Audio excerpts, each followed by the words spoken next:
नमस्कार, मैं अनुराधा सिंह स्वागत करती हूँ आपका आपके अपने कार्यक्रम द बिग पिक्चर में। साल 1780 में जेम्स ऑगस्टस हिकी ने जब देश का पहला अखबार बंगाल गैजेट निकाला था, तो उन्होंने सत्ता के भ्रष्टाचार के खिलाफ आवाज उठाई और इसके बदले उन्हें जेल जाना पड़ा। आज भारतीय पत्रकारिता अपने सफर के 200 साल पूरे कर चुकी है और हम इसका सेलिब्रेशन कर रहे हैं। लेकिन इतिहास के इस मोड़ पर आकर आज देश का मीडिया दो धड़ों में, बिल्कुल दो अलग अलग धाराओं में बट चुका है। एक तरफ वो मीडिया है जिस पर सत्ता की चरण वंदना करने और गोदी मीडिया होने का सीधा सीधा इल्जाम लगता है, जहां आरोप है कि इंटरव्यू से पहले ही सवाल और जवाब तय कर दिए जाते हैं। वहीं दूसरी तरफ वो मीडिया है जिसे एजेंडावादी या फिर देश विरोधी कहकर हाशिए पर धकेलने की कोशिश होती है। जनता ऐसे में पूछ रही है कि उस दौर की निष्पक्ष पत्रकारिता कहां खो गई, जब पत्रकार सरकारों को झुकाते थे, ना कि उनके सामने खुद झुक जाते थे। आज सरकार के बदलने के साथ पत्रकारिता का चरित्र कितना बदला है, इन्हीं बेहद और जरूरी और तीखे सवालों पर बात करने के लिए आज हमारे साथ जुड़े हैं देश के जाने माने वरिष्ठ पत्रकार अरविंद सिंह जी। आप 4 दशक से पत्रकारिता कर रहे हैं, कई बड़े अखबारों के संपादन से भी जुड़े रहे हैं। आपका संसद और संसदीय समितियों से जुड़ी रिपोर्टिंग का 3 दशक से अधिक का अनुभव है। संसद के साथ ही आप रेल, डाक और संचार से जुड़े मामलों में पत्रकारिता को लेकर काफी मशहूर रहे हैं। साथ ही कई राष्ट्रीय पुरस्कार भी आपके नाम हैं। मैं दर्शकों को यहाँ ये भी बता दूं कि अरविंद सर की कई किताबें भी प्रकाशित हो चुकी हैं और वे रेल मंत्रालय के सलाहकार भी रह चुके हैं। सर, बहुत बहुत स्वागत है आपका। सर, पत्रकारिता के वजूद और आज के इस बदले हुए माहौल को लेकर मेरा पहला सवाल है आपसे। एक दौर था जब महात्मा गांधी ने यंग इंडिया और हरिजन जैसे अखबारों के जरिए ब्रिटिश हुकूमत की चूल्हे हिला दी थी। गांधी जी ने खुद पत्रकारिता को लेकर एक बार कहा था कि समाचार पत्र का पहला उद्देश्य जनता की इच्छा को समझना है और उसे व्यक्त करना है। दूसरा उद्देश्य जनता में वांछित भावनाएं पैदा करना है और तीसरा उद्देश्य बिना डरे सार्वजनिक कमियों को उजागर करना है। यानी तब पत्रकारिता एक हथियार थी, एक मिशन थी। उसी दौर में पत्रकारिता के जो तेवर हैं उसको देखकर अकबर इलाहाबादी ने वो मशहूर शेर भी लिखा था कि खींचो ना कमानों को, न तलवार निकालो, जब तोप मुकाबिल हो तो अखबार निकालो। लेकिन सर, आज जब हम 200 साल पार कर चुके हैं, तो ऐसा लगता है कि अखबार और टीवी चैनल तोपों के आगे सीना तानने के बजाय खुद सत्ता की तोपों के पीछे छिपकर खड़े हो गए। आज की पत्रकारिता पर आरोप है कि वो जनता की इच्छा नहीं बल्कि सत्ता की इच्छा को व्यक्त करती है। कलम और तलवार बारे वो जो पूरा दौर था कलम और तलवार का, उससे लेकर आज गोदी मीडिया और स्क्रिप्टेड इंटरव्यूज के इस दौर तक हम इस कदर कैसे बदल गए सर? पहली प्रतिक्रिया मैं चाहती हूं आप इस गिरावट पर दें। बिल्कुल, देखिए अनुराधा, जैसे अभी आपने कहा कि हम लोगों का जो हिंदी जर्नलिज्म का जो पूरा कालखंड है वो 200 साल का हो चुका है और उस 200 साल में बड़ी बड़ी जो हस्तियां आई जिनका आपने जिक्र भी किया, गांधी जी से लेके आचार्य महावीर प्रसाद द्विवेदी और जो प्रताप अखबार कानपुर से निकलता था उसके संपादक गणेश शंकर विद्यार्थी से लेके और जिस अखबार में मैंने काम किया प्रभाष जोशी जी, ये जो संस्थाएं हैं, जो व्यक्ति हैं, अगर आप 2 चीज़ों पर गौर करेंगी। पहला तो ये है कि मतलब 1826 में जब पहला हिंदी का अखबार निकला, उसके बाद हिंदी जगत का दुर्भाग्य है कि 100 सालों तक तो हिंदी वालों को पता ही नहीं था कि हमारा पहला अखबार कब निकला। मतलब हैरानी की बात है, लेकिन ये हैरानी ज़्यादा इसलिए थी क्योंकि जब संचार और सूचना क्रांति का कोई दौर नहीं था, है ना, हम लोग अपना कुएं के मेढक बने हुए थे। उस समय तो ये बातें की जा सकती थी, लेकिन आज हम सूचना और संचार क्रांति के विस्फोट के दौर में हैं। हिंदुस्तान जैसे देश में आज 120 करोड़ लोगों के हाथ में टेलीफोन है, मतलब मोबाइल फ़ोन है। करीब 95 करोड़ से 100 करोड़ लोगों के बीच में लोगों के पास इंटरनेट है। और एक मीडिया जो प्रिंट होता था आज के कोई 4 दशक पहले, केवल प्रिंट का वर्चस्व था। आज जो है वो मीडिया बहुत ही, मतलब जिसको कहिए कि बहुआयामी हो गया है। आज हम बात कर रहे हैं, ये भी मीडिया है। आज एक आदमी जो कि एक नागरिक, कोई नागरिक के सवाल पर कोई एक वीडियो बना रहा है, वो भी मीडिया है। उसके अलावा मीडिया का पूरा जो तंत्र है वो विस्तृत हो गया है। रेडियो भी है, टेलीविज़न भी है, बहुत सारे चैनल हैं, अखबार है ना, सोशल मीडिया भी है जिसको स्वीकृति मिली हुई है। तो लेकिन क्या दिखता है कि इन सारी चीज़ों में, आप सोशल मीडिया भी लीजिए या ये मीडिया लीजिए, एक चीज़ की कमी जो दिखती है कि गरीब और कमज़ोर आदमी की आवाज़ गायब हो रही है। किसान की आवाज़ गायब हो रही है, मजदूर की आवाज़ गायब हो रही है, और चंद लोगों की आवाज़ें आ रही हैं। वो चंद लोग कौन हैं? देश के बड़े नेता हैं जो सत्ता से जुड़े हैं, विपक्ष का नेता नहीं है उनमें शामिल, सत्ता से जुड़े हुए जो नेता हैं वो हैं। और चंद कॉरपोरेट्स हैं जो इस देश को या दुनिया को ऐसा लग रहा है जैसे यही है, और लोग रहते नहीं। 140-50 करोड़ के देश में क्या मीडिया का काम केवल ये है कि वो 100 लोगों के बारे में बताए? तो इसलिए मूल सवाल ये है कि जो आपने एक सवाल जो खड़ा किया था कि जनता के सरोकारों से ये गायब हो रही है। और आज 200 वर्षों के बाद हम जब इस सवाल पर चर्चा कर रहे हैं तो मैं भी बड़ी चिंता के साथ ये बातें करता हूँ, क्योंकि मैं भी इलाहाबाद यूनिवर्सिटी में पढ़ते समय हमारे साथी लोग जो कि ब्यूरोक्रेट्स बने, बड़े अच्छे जगहों पर पहुँचे, उनमें से बहुत सारे लोग सिविल सर्विस में आए।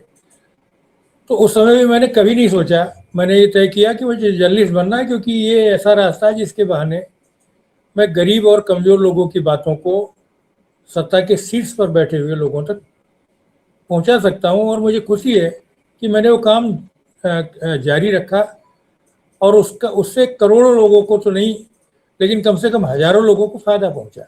मतलब उनकी आवाज़ उठी, वो बातें संसद या विधानसभाओं में गईं, सरकारों ने ध्यान दिया, ऐसे चीज़ें हुई।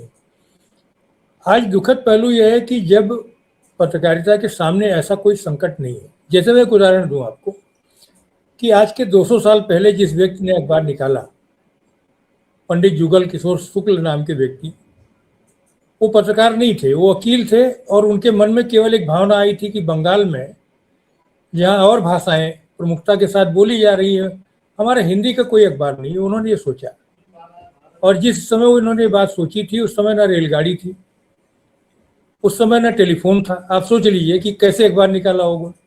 आपका रेलगाड़ी भी नहीं हो, आपका टेलीफोन भी नहीं हो, आपके पास पहुंचाने के लिए डाक हो, और वो भी उसकी दरें इतनी महंगी हो कि कॉमन मैन के लिए अफोर्ड करना मुश्किल हो। तो उन्होंने जब अखबार निकाला तो निकालते समय उन्होंने बहुत प्रयास किया सरकार से कि भाई डाक की दरें हमें सस्ती दरें मिल जाए, नहीं मिला। और 79 अंक निकालने के बाद उनको बंद करना पड़ा। लेकिन जैसे होता ना कि एक पत्रकार को देखेंगे तो पत्रकार बनने के बाद आदमी कोई और काम नहीं कर सकता, वो है ना, वो काम कोई इसलिए नहीं कर सकता कि अगर कोई काम वो करता है तो उसमें फेल हो जाता है। अगर आपने देखा हो, बहुत सारे लोगों को देखा होगा, क्योंकि जर्नलिज्म कर सकता है, क्योंकि उसका जो मुख्य काम होता है वो है सवाल पूछना। तो लेकिन आज के दौर में तो आप सवाल पूछेंगे तो लोग नाराज हो जाते हैं। आप देखिए ना कि एक नॉर्वे की एक महिला पत्रकार ने, जो कि यंग जर्नलिस्ट है, उसने एक सवाल पूछ लिया। यहाँ के बड़े बड़े लोग इस बात से नाराज हो गए कि भाई ये महिला पत्रकार को हिम्मत कैसे हो गई कि सवाल पूछ रही है, समझ रहे। तो सवाल पूछना क्या है? सवाल पूछना ही जर्नलिज्म है। सवाल का जवाब एक जर्नलिस्ट लेता है, और वही विशेषाधिकार लोकतंत्र में उसे मिला हुआ है। आप समझ रहे, हमें कोई और विशेषाधिकार नहीं मिला हुआ। अगर आप गौर करेंगे तो हम चौथा स्तंभ, तो गांधी जी ने कहा था ना कि जो दायित्व है उसके हिसाब से हम मान सकते हैं कि पत्रकारिता चौथा स्तंभ है। संविधान ने हमें चौथा स्तंभ नहीं बनाया है।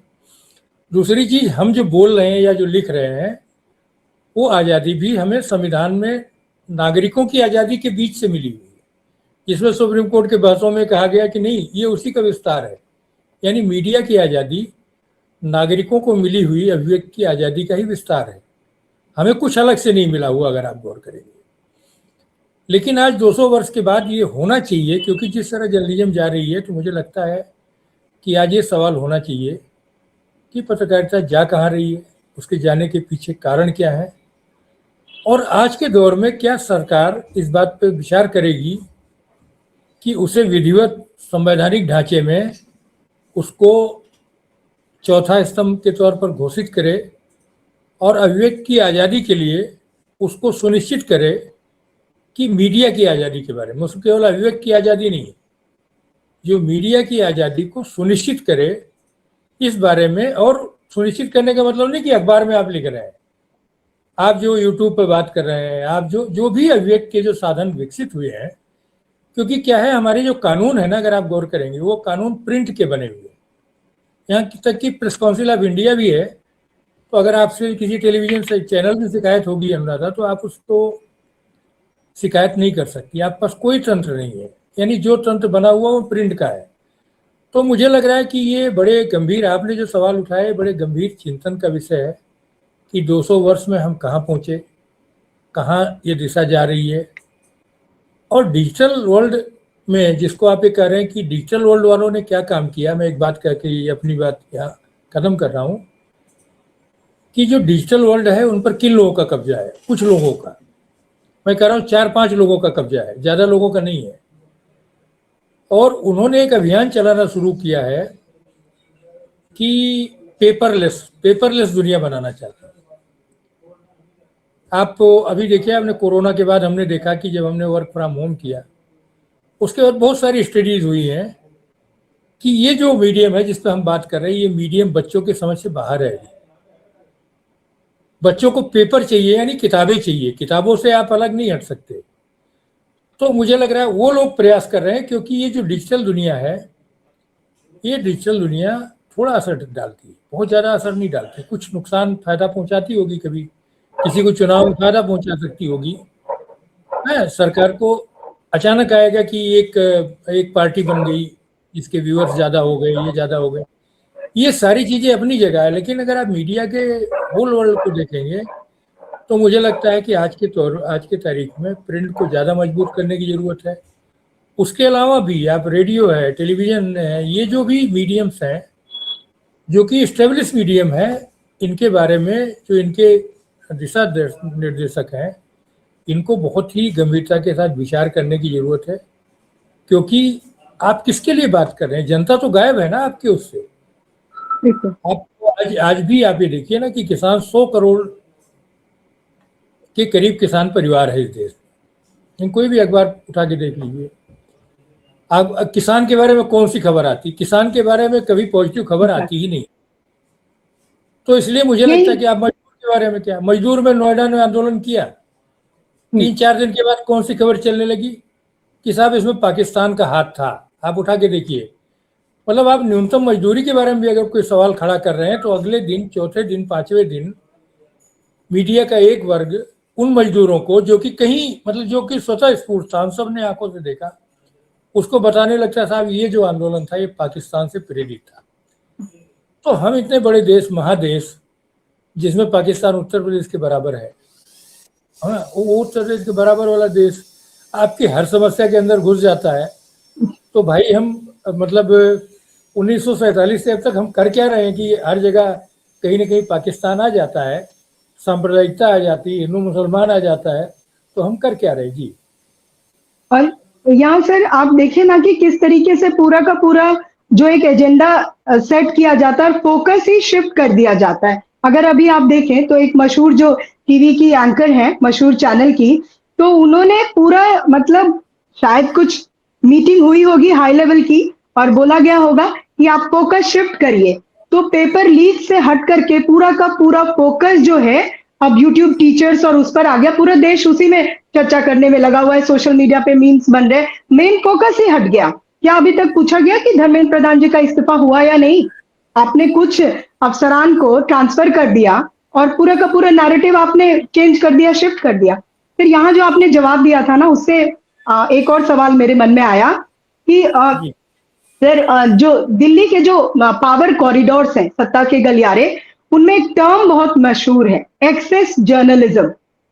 मंत्रियों और जितने भी बड़े अफसरों तक पहुंच बनाए रखने के लिए पत्रकार जो है वो कई बार ऐसी खबरें दबा देते हैं जो सरकार को असहज कर सकती है।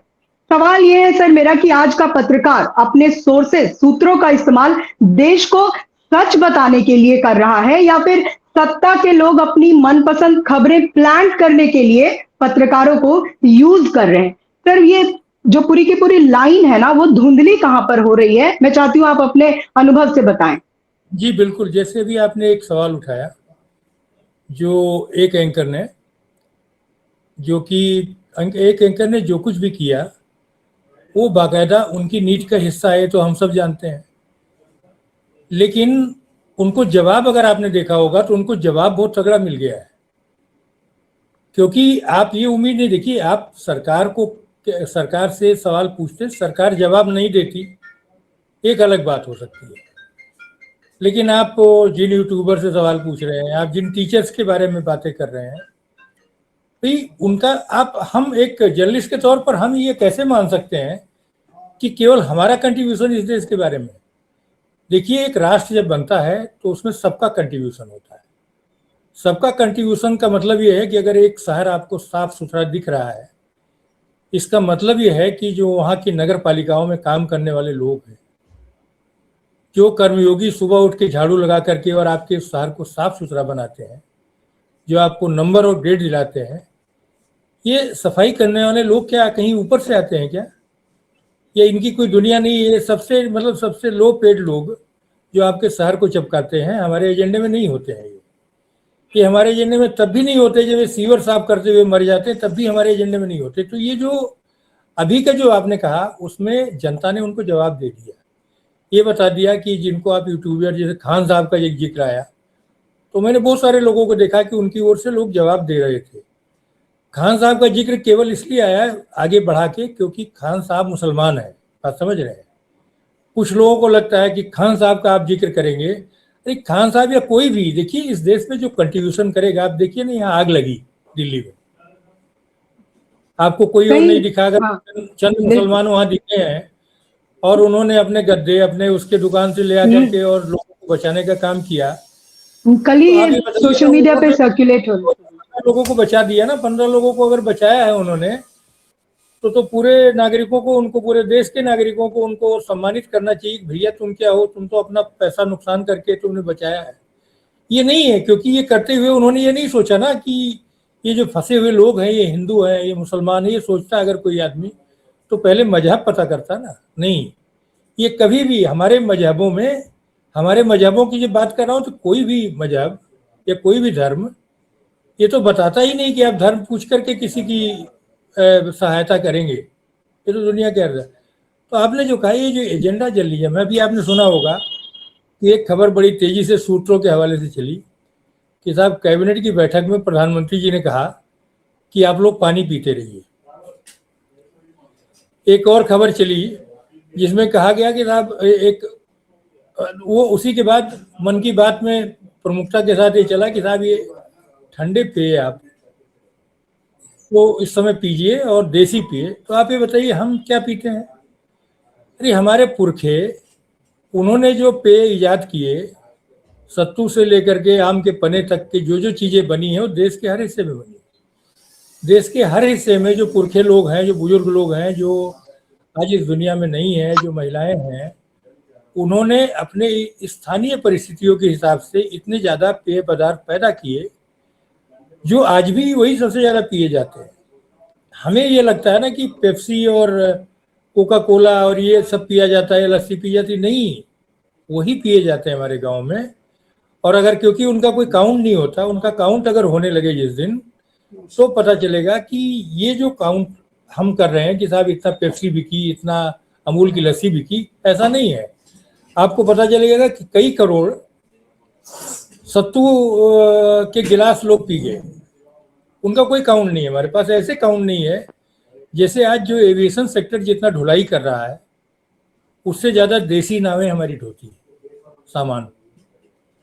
हम कोई कभी विचार नहीं करते कि ये बिना पेट्रोल डीजल से चलने वाली नाव, जिसमें एक मल्लाह लेकर के चल रहा है, वो सामान लेके ढो रहा है, वो एविएशन सेक्टर में, यानी जो कार्गो जा रहा है एविएशन में, उससे ज़्यादा ढुलाई वो कर रहा है, लेकिन उसके कंट्रीब्यूशन को हम नहीं देखते हैं।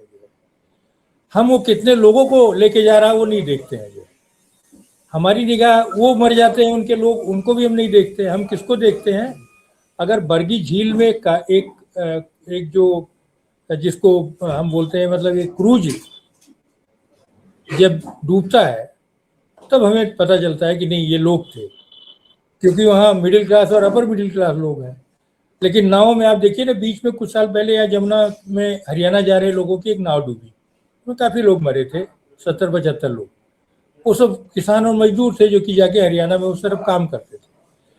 तो हमें वो क्यों नहीं दिखाई पड़ते? सवाल ये है कि आज जो मूल सवाल है, जो आपने कहा कि जर्नलिस्टों को ये तो पता चलता है कि प्रधानमंत्री जी ने ये कहा कि साहब पानी पियो, यहाँ तक आपको पता चल जाता है।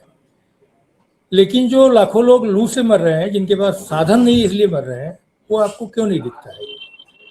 ये सवाल अब लोगों ने पूछना शुरू किया है। और 200 साल जबकि जर्नलिज्म का चल रहा है, तो एजेंडा जर्नलिज्म के बारे में लोग समझने लगे हैं, क्योंकि हम 1947 का हिंदुस्तान नहीं है। ये जो पढ़े लिखे बच्चे हैं जो कि रिएक्ट होके अचानक एक काकरोच सब पकड़ लिया उन्होंने। देखिए, हमें भी पता है कि जब जजों में बड़ा अहंकार आ जाता है, हमें भी आ जाता है, हम लोग जो जर्नलिस्ट हैं उनमें भी आता है। कई बार बोलते बोलते हमें भी आ जाता है कि हमें लगता है बोलते बोलते। तो एक बार जब ये अन्ना आंदोलन चल रहा था तो रवीश ने बहुत वैसी रिपोर्टिंग की, तो ऐसा लग रहा है जैसे कोई धर्मगुरु बोल रहा है। तो मैंने रवीश जी को फोन मैसेज दिया, मैंने कहा कि ऐसा लग रहा है कि आप कोई धर्मगुरु की तरह बोल रहे हैं, कृपया एक जर्नलिस्ट की तरह बोलो। तो उनका तुरंत मैसेज आया, क्योंकि वो सीखने समझने वाले आदमी हैं। तो उन्होंने मैसेज किया कि मैं ध्यान रखूंगा, अब तो जितना बोल चुका, लेकिन आगे ध्यान रखूंगा। तो ये बातें हम रवीश से तो कर सकते हैं, लेकिन हम इन लोगों से, जो एजेंडा के तहत तय लोग हैं, जो इस बात में बहुत वो है कि उनको बड़े भारी तनख्वाहें मिल रही है, तनख्वाहों से नहीं होता है। आज भी हिंदुस्तान में जिस व्यक्ति को सबसे ज्यादा जाना जाता है वो गणेश शंकर विद्यार्थी है ना, वो राहुल सत्यनारायण है, जो कि ये मैं बता रहा हूँ जो राइटर्स है, जर्नलिस्ट है, मुंशी प्रेमचंद है। अभी बशीर बट जी का जनाजा निकला तो खबर क्या चली कि साहब 20 लोग। उसके बाद एक चीज आई, आपने नाम सुना होगा, मधुकर उपाध्याय जी, बड़े सीनियर जर्नलिस्ट हैं, बीबीसी में और कई जगह रहे जी। उन्होंने क्या किया, अब अवधि पर उन्होंने एक शुरू किया है अपना नॉलेज का एक चैनल, जिस पे काम कर रहे हैं वो। तो उन्होंने, मैं भी उनका देखा कि वह मुंशी प्रेमचंद का जब निधन हुआ है तो 25-30 लोग थे।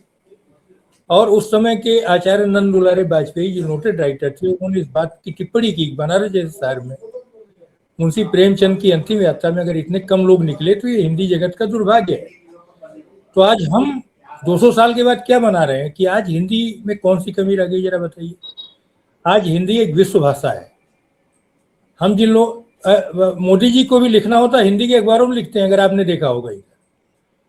मोदी जी और कई बड़े नेता आजकल हिंदी के अखबारों में संपादकीय पेज लिखते हैं। सोमनाथ पे आपने पढ़ा होगा, है ना, सोमनाथ पे काफी लेख उनके छपे हैं और लोगों के।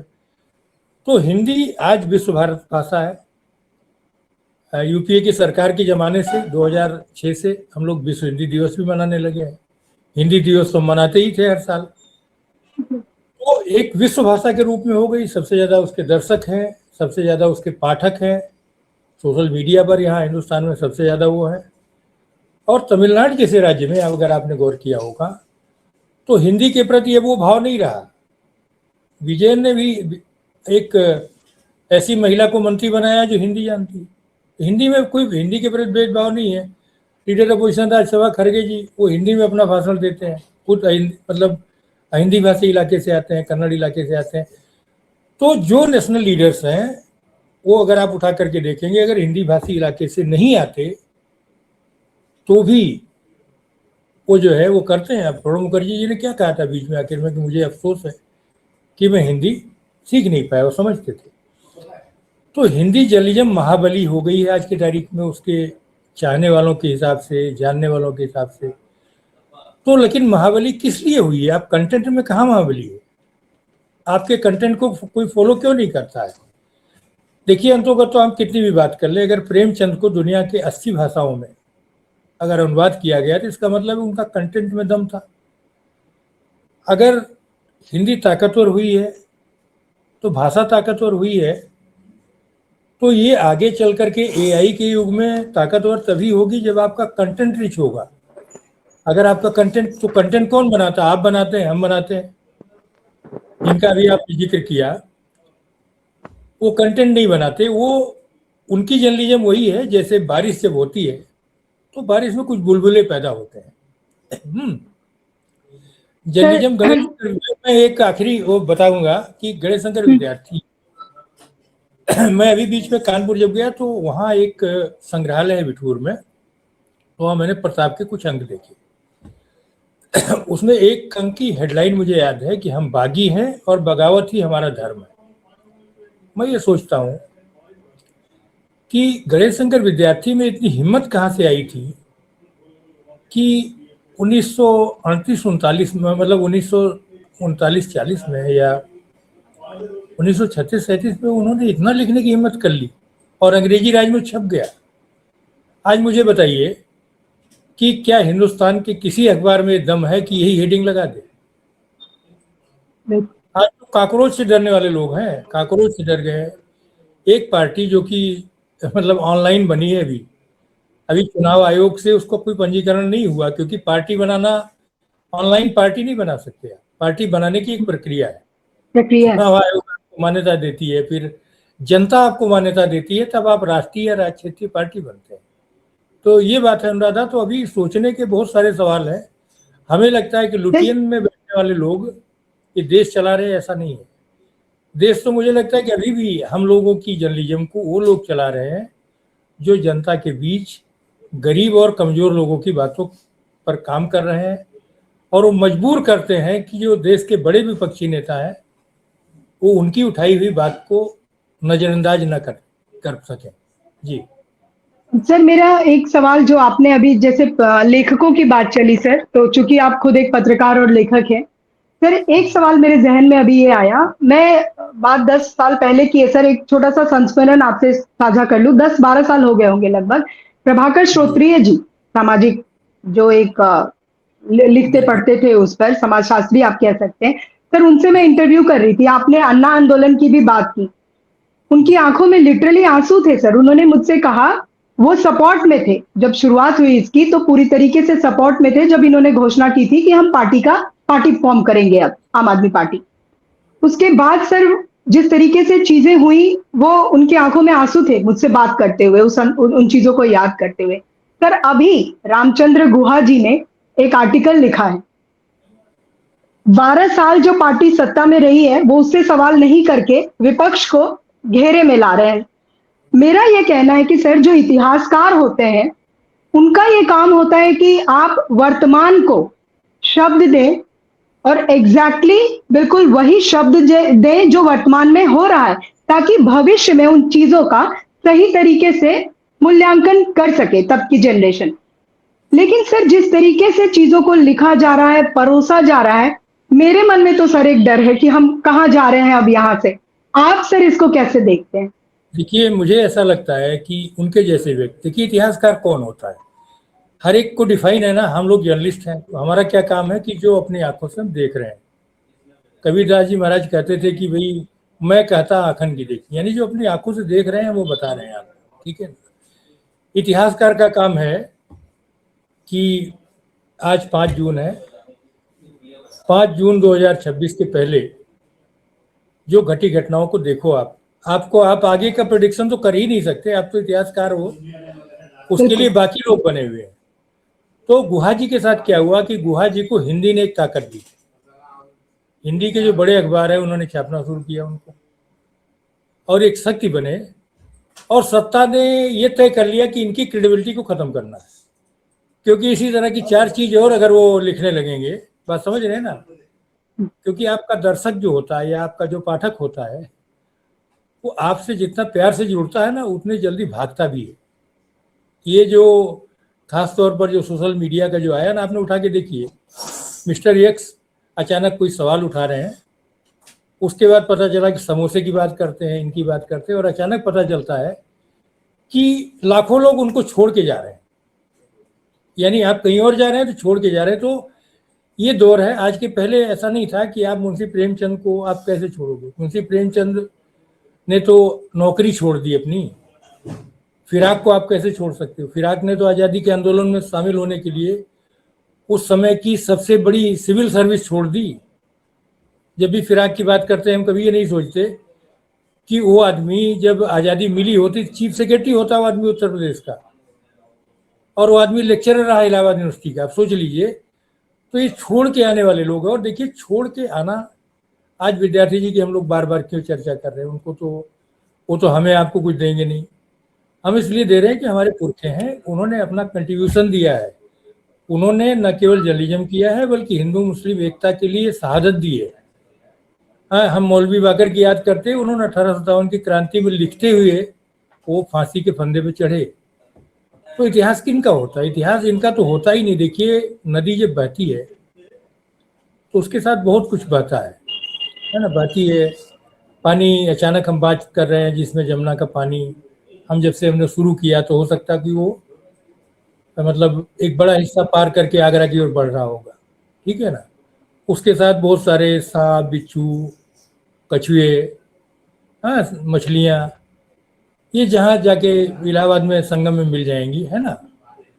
इनको कोई याद नहीं करेगा क्योंकि इतिहास केवल उनको याद करता है जो धारा के खिलाफ होते हैं या समाज को आईना दिखाने का काम करते, कुछ करते हैं। तो आपने जो बात कही अभी, क्या है कि आज मुझे लगता है कि कुछ संकट इसलिए भी पैदा हुए हैं क्योंकि संस्थाएं खत्म की जा रही हैं। अभी संस्थाओं पर बहुत चर्चा कर रही है विपक्ष के नेताओं ने, कई बार आपने देखा होगा संस्थाओं पर चर्चा। किस संस्थाएं? जो संसद द्वारा बनाई गई संवैधानिक संस्थाएं हैं, जिसमें ईडी, सीबीआई वगैरह वगैरह। कुछ संसद भी सवालों के घेरे में। लेकिन अगर आप गौर करेंगे तो इनमें से कोई भी नेता मीडिया की चर्चा नहीं करता। मीडिया में कौन सी संस्था है? मीडिया में एडिटर नाम की एक संस्था है। जब तक संपादक की संस्था रही है, तो मैं एक उदाहरण, मैं अभी एक जगह सम्मेलन में मैंने जिक्र किया, जब प्रभात जोशी जी जनसत्ता के संपादक थे, तो मैं इलाहाबाद में करस्पॉन्डेंट था उनका।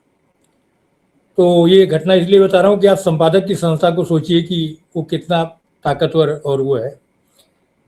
तो उन्होंने मुझे, एक वहाँ बड़ा भारी सम्मेलन हो रहा था जिसमें उनको बुलाया गया था, और जो बुलाने वाले जो लोग थे वो मेरे जानने वाले थे, मुझे बुलाया ही नहीं उन्होंने। तो मैं बड़ा आहत फील कर रहा था कि यार ये देखो, ये लोग हमारे ही एडिटर को बुला रहे हैं और मुझे नहीं। तो मैंने क्या किया कि मैंने दिल्ली में टेलीफोन किया कई बार, तो उनसे मेरी बात नहीं हुई। उनके जो प्राइवेट सेक्रेटरी थे राम बाबू जी, उनको मैंने फ़ोन किया। उन्होंने कहा बेटा ऐसा करो, वो ज़्यादा उम्र के थे वो, तो उन्होंने कहा बेटा ऐसा करो, मुझे लिख के भेजो तुम जो कहना चाहते हो, क्योंकि बहुत बिजी हैं और अभी तुमसे बात नहीं हो। मेरा फ़ोन नहीं था मेरे पास कि जो रिंग बैक होता। तो मैंने क्या किया कि हमारे पास एक टेलीग्राफिक अथॉरिटी होती थी जिसमें टेलीग्राम से हम भेज सकते थे। तो मैं तेज में आके मैंने उसको टेलीग्राफी, हालांकि वो हमें खबर भेजने के लिए मिली हुई थी, लेकिन मैंने उसको काइंड अटेंशन एडिटर जनसत्ता करके मैंने भेज दिया, उसमें लिख के कि साहब ऐसे ऐसे हुआ और मुझे बुलाया नहीं गया उस कार्यक्रम में जिसमें आपको बुलाया गया। तो मैं आपको रेलवे स्टेशन लेने आऊँगा और इसके बाद जो है मैं आपको सर्किट हाउस छोड़ के वापस आ जाऊँगा। फिर जब आप जाएंगे तब मैं जाऊँगा, क्योंकि मुझे इनवाइट नहीं किया गया। तो मैं उस आयोजन में नहीं रहूँगा और इसलिए उस आयोजन के बारे में लिख भी नहीं पाऊँगा कुछ। तो आप ये सोचिए कि मैं अपने एडिटर को ये कह रहा हूँ कि आप जिस आयोजन में आ रहे हैं उसमें मैं कुछ लिखूंगा नहीं उसके बारे में। तो 2-3 दिन के बाद मेरे पास एक टेलीग्राम आया कि जिसने ये आयोजन किया था, जो मुख्य करता धरता था, काफ़ी बड़ा नाम है वो, मैं उनका नाम नहीं लूँगा क्योंकि वो जीवित हैं और मैं उनको इम्प्रेस नहीं करना चाहता। तो टेलीग्राम आया कि inform mister x I am not coming. ठीक, वो टेलीग्राम मेरे पास अभी भी है, कभी मौका लगेगा तो मैं आपको दिखाऊंगा। तो एक एडिटर की संस्था थी जिसने ये तय किया कि नहीं, मेरी नहीं, मेरा जो रिप्रेजेंटेटिव है उसकी भी एक प्रतिष्ठा है, और उन्होंने आखिरी मौके पर, बाद में काफ़ी दिनों के बाद जो सज्जन जाके मिले, अरे साहब आपने दे दिया था और कार्ड छप गया था, फला हो गया था। तो उन्होंने कहा कि आप बहुत बेहूदे आदमी हैं, आप मेरे लोकल रिप्रेजेंटेटिव को आप इनवाइट नहीं कर सकते। तो ये क्या है? ये कभी आपने सोचा कि ये संस्था अगर नहीं, आपका जनरल मैनेजर अगर कोई होगा उसको इस बात की चिंता होगी क्या? नहीं होगी। क्योंकि वो जर्नलिस्ट नहीं, जर्नलिस्ट को अब जब वो देखिए जितनी भी बड़ी संस्थाएं रही हैं, सुरेंद्र प्रताप सिंह जब तक आज तक में थे, क्या इस तरह की बेहूदीपना हुई? क्योंकि एडिटर थे वो, आप उठा के देखिए ना, वो एडिटर थे, प्रभाष जोशी एडिटर थे।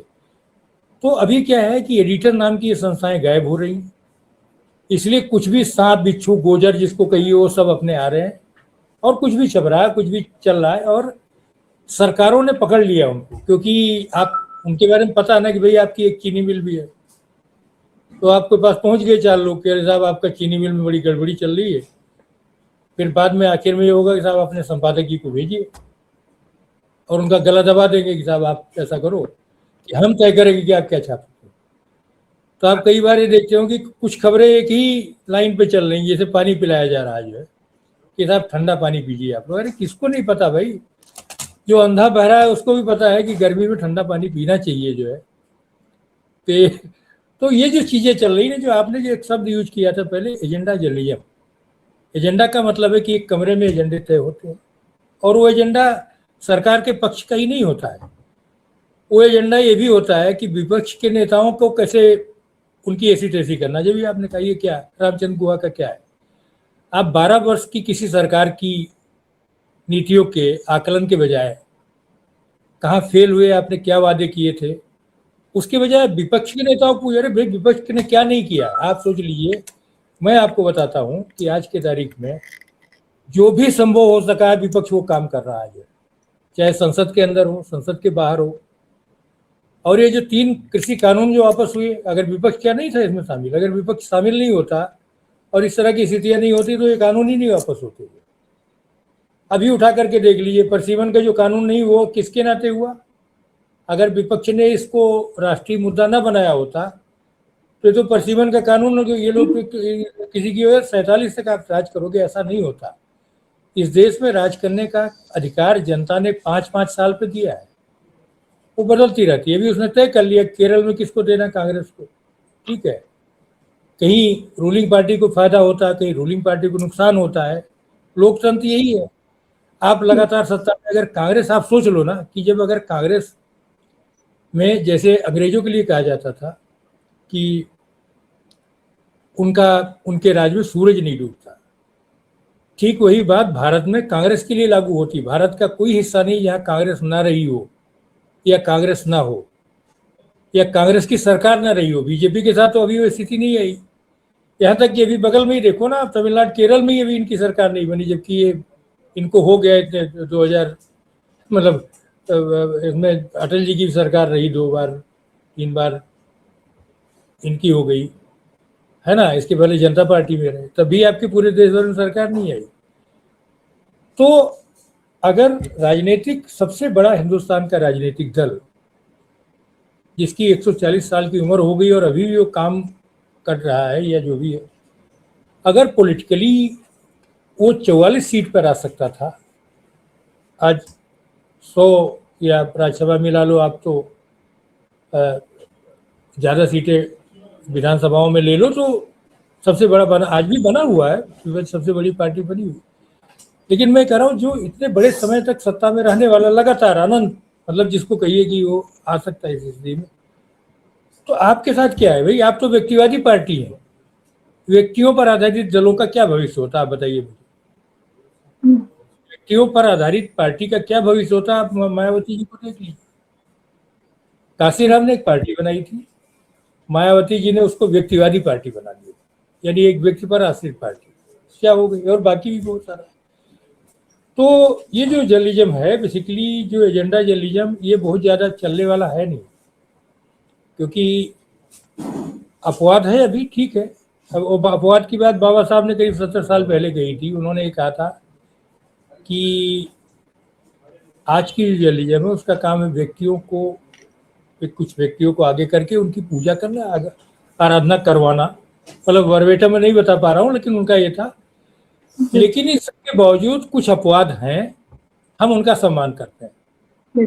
सर वक्त की थोड़ी कमी है, वैसे तो आपको सुनना सर ऐसा लग रहा है जैसे कि मतलब हम लोग तो आपको, आप जैसे कुछ जो चुनिंदा पत्रकार हैं सर, उन्हीं को देखकर सुनकर हम लोगों ने पत्रकारिता नहीं, मैं भी सीखी। बोलते ऐसा बोलते लग रहा है जैसे कि नहीं सर, ऐसा लग रहा है जैसे किसी वर्ल्ड क्लास यूनिवर्सिटी में हम लोग उसके क्लास नहीं, में बैठे हुए अरे हो, इतना बड़ा इतना सब सुन के। नहीं नहीं, सर, अच्छा अब चलते चलते सर मैं क्लोजिंग कमेंट सर वापस 200 साल के सेलिब्रेशन पे आते हैं पत्रकारिता के। सर मैं ये आपसे पूछना चाहती हूँ कि जब हम लोग पत्रकारिता कर रहे थे सर, तो हमने जो किताबें पढ़ी थी उसमें लिखा हुआ था कि a journalist is a mere Spectator and not a participant. मतलब एक पत्रकार सिर्फ एक मूक दर्शक है और प्रतिभागी नहीं हो सकता है। मतलब अगर आप पत्रकारिता उस वक्त कर रहे हैं इन द मोमेंट, लेकिन आज जिस तरीके से सर पत्रकारों के सामने भी रोजी रोटी का सवाल है सर, अगर आप अपना जमीर नहीं बेचते हैं, खालिस पत्रकारिता कर रहे हैं, तो आप राष्ट्र विरोधी घोषित कर दिए जाते हैं, जेलों में आप डाल दिए जाते हैं, आपके खिलाफ एक अलग एजेंडा चलाया जाता है। तो ऐसे में सर हमारे जैसे जो छोटे पत्रकार हैं सर, वो अगर सिर्फ अपना काम करना चाहते हैं अपने जमीर को बेचे बिना, तो सर आप किस तरीके से देख रहे हैं हम लोगों के लिए रास्ता? एक देखिए, पत्रकारिता में एक बड़े भाई होने के नाते सर अगर आप बता पाएँ। ये देखिए, ये मैं हमेशा ये कहता हूँ कि हम जिस जर्नलिज्म को कर रहे हैं उसमें कोई अंधी गली नहीं है, अंधी गली नहीं है। और जो जिन गलियों से जब लोग, बहुत सारे लोग कि हम अंधी गली में, अरे गली कहीं तो निकलती है ना, जहाँ निकलती वहाँ उजाला होता है। तो ऐसा भी हो सकता है कि इस गली से एकदम हम निकलने की ओर है। तो मुझे लग रहा है क्योंकि सबसे ज़्यादा जरूरी चीज़ें हैं कि आप जिस भाषा में जर्नलिज्म कर रहे हैं वो कहाँ जा रही है। तो वो भाषा बहुत ताकतवर है। एआई के आने के बाद भी इस बात को, मतलब एआई कितनी भी ताकतवर, जितनी ताकतवर होगी, एआई कमजोर भाषाओं को दबा देगी, लेकिन मजबूत भाषाओं के साथ एआई और मजबूती के साथ आप देखेंगे उभरेगी। तो एआई का दौर है, ठीक है, लेकिन मैं ये कहूँगा जो युवा साथी हैं उनको ये कहूँगा कि हिंदी जर्नलिज्म का भविष्य बहुत उज्जवल है। और मैं तो ये कहूँगा कि स्वर्णिम भविष्य आने वाला है, बशर्ते आप ये तय कर लें कि आपको चाटुकारिता नहीं करनी है, आपको विद्यार्थी जी जैसे लोगों से, जैसे हमारे जो नायक रहे हैं उनसे सबक लेना है और धारा के खिलाफ खड़े होकर के उन लोगों की आवाज़ बनना जिनकी कोई आवाज़ नहीं है। अगर आप ये ठान लेंगे तो निश्चित तौर पर आज नहीं, कल नहीं, परसों नहीं, थोड़ा स्ट्रगल है, क्योंकि स्ट्रगल है तो आप पैदा कहाँ से हुए हैं? आप तो पैदा हुए हैं संघर्ष की कोख से। हिंदी जर्नलिज्म का जन्म हुआ संघर्ष की कोख से। पूरे अंग्रेजी राज में लड़ती रही है, अंग्रेजी राज के बाद भी उसका लड़ना जारी है। तो आप तो लड़ ही रहे हो ना, तो आप उनके लिए लड़ो जिनको आपकी सबसे ज़्यादा ज़रूरत है, जिनकी आवाज़ कहीं पहुंच ही नहीं रही है। तो आप उनके लिए अगर लड़ेंगे तो सबसे पहले वो आपके साथ खड़े होंगे। इसके बाद मजबूरी में नीति निर्माताओं को आपकी बात माननी होगी, और आपको, आपके पास भी जो न्यूज़ मीडिया में जो लोग हैं, जो डिजिटल मीडिया में हैं, उनके पास अपने आप में व्यूअरशिप बढ़ती रहेगी उनकी, और वो उनकी प्रासंगिकता बनी रहेगी। मैं इतना कह के कि देखिए, बहुत सारे लोग निराशाजनक है, बहुत सारी चीज़ें होती है। और अभी जो डिजिटल वर्ल्ड के बारे में एक दो लाइन है कि इंटरनेट से वो करे दुनिया भर से बात, रहता कौन पड़ोस में नहीं उसे है ज्ञात। ये लक्ष्मी शंकर वाजपेयी जी की एक कविता है। तो ये है एक तरफ। दूसरी तरफ एक सवाई सिंह शेखावत है, उनकी भी एक कविता है। उस कविता में क्या कहा गया है कि एक पोस्ट कार्ड में, मतलब वो पूरा वर्बेटम मुझे याद नहीं, वो एक पोस्ट कार्ड तक सिमटी है उसकी दुनिया, यानी पोस्ट कार्ड में जो बातें आती होगी, लेकिन आखिरी उसकी है कि क्या होगा उस दुनिया का जो पोस्ट कार्ड में भी नहीं आती है। यानी आप सोच लो कि अरे वो दुनिया है ना, वो करोड़ों लोग हैं जिनके समस्याओं के साथ अगर हम लोग खड़े होंगे तो लोग हमारे साथ खड़े होंगे, और वो बदलाव का एक दौर होगा। और हिंदी जर्नलिज्म को जो लोग ये कहने लगे हैं कि जन विरोधी है, वो मानने लगेंगे कि अगर जन पक्षधर पत्रकारिता कहीं हो रही है तो हिंदी में हो रही है। अब मैं इसी भविष्य और उम्मीद के साथ आपको भी बहुत शुभकामना देता हूँ कि आपने एक सार्थक चर्चा की, क्योंकि हम लोग क्या है कि कोई एक लाइन पकड़ के किसी आदमी के मुंह से कुछ निकल गया हो तो हम उसी पे डिबेट करते हैं, लेकिन असली मुद्दों पे आपने डिबेट किया, तो अनुराधा आपको बहुत बधाई और बहुत शुभकामनाएं जी। बहुत बड़ी बात है। आपका बहुत बहुत शुक्रिया सर, इस सार्थक चर्चा में आप हमारे साथ जुड़े। और हमारे जो चैनल के दर्शक हैं बहुत बुद्धिजीवी है, जिस तरीके से वो आकर कमेंट करते हैं हमारे प्रोग्राम्स पर, तो उन्हें बहुत अच्छा लगेगा आपको सुनकर। बहुत बहुत शुक्रिया।